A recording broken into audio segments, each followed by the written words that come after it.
Mas marami pa ring Pilipino ang naniniwalang magiging masaya ang Pasko ngayong taon. Base yan sa survey ng Social Weather Station. Sa kabila raw yan ng pagsubok, nakakahanap pa rin ng mga Pinoy ng paraan para maging merry ang Christmas. Tulad na lang ng pamamasyal at pagbabanding ng pamilya.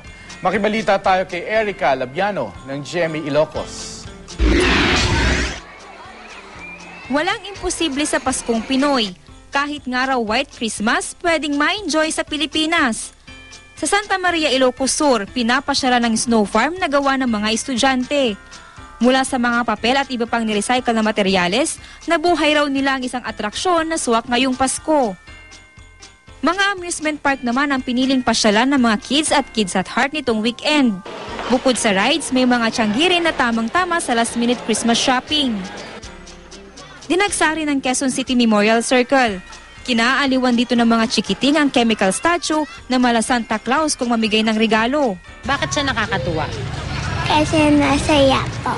Pwede ring mag-bike, mag-slide at mag-bump cars. I came here as a tourist.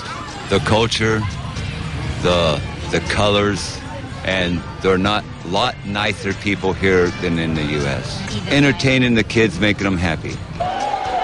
Base sa survey ng Social Weather Station, 6 sa 10 Pinoy ang naniniwalang magiging masaya ang Pasko ngayong taon. Ang mga top Christmas wish daw ng mga Pinoy, malusog na pangangatawan at pagkakasama-sama ng buong pamilya. Mas kakaunti raw ngayon ang humihiling ng material na regalo.